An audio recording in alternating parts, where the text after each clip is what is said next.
Have you ever noticed this? A conversation ends. You walk away. Everything seems normal. But your mind doesn't move on.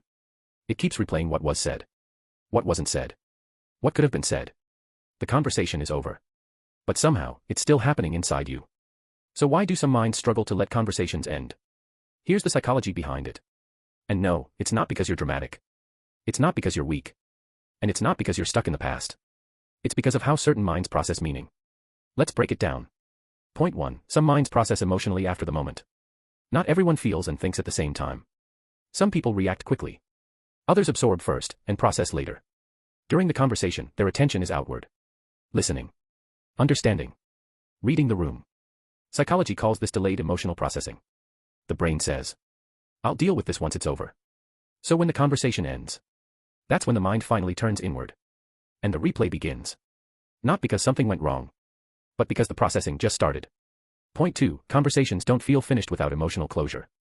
Here's something important. Your brain hates unfinished loops. If a conversation ends without clarity, without expression, without resolution, the mind keeps it open. Psychology calls this the Zeigarnik effect. Unfinished experiences stay active in memory. So your mind replays the conversation, not to punish you, but to complete it. To understand what it meant. To figure out how it landed. To give it an ending it never got. That's why some conversations feel stuck. They weren't emotionally closed. Point 3. High self-awareness keeps conversations alive longer. People who can't let conversations end are often highly self-aware. They notice tone. Pauses. Facial expressions. What changed in the room? Psychology refers to this as social attunement. The mind doesn't just remember what was said. It analyzes how it was received. So long after the conversation is over, the brain is still asking, did that sound right? Did I explain myself clearly? What did they mean by that? The conversation ends externally. But internally, it's still being evaluated.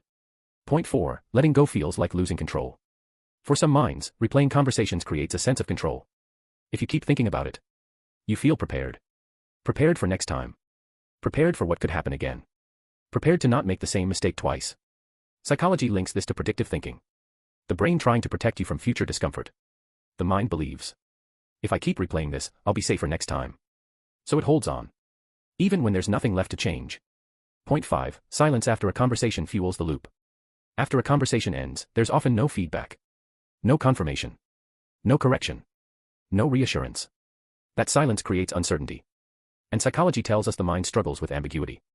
So in the absence of answers, the brain fills the gap with possibilities. And those possibilities replay. Again and again.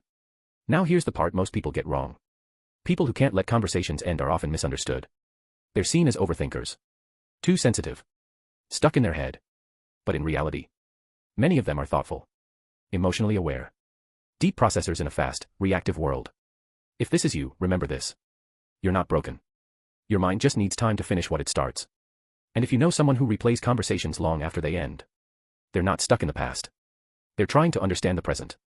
Human communication isn't just about talking. It's about meaning, emotion, and timing. And that's what makes it oddly Hooman. If this video felt uncomfortably accurate, you're not alone. Subscribe to Oddly Hooman for more psychology, everyday behaviors, and quiet insights into how the mind really works.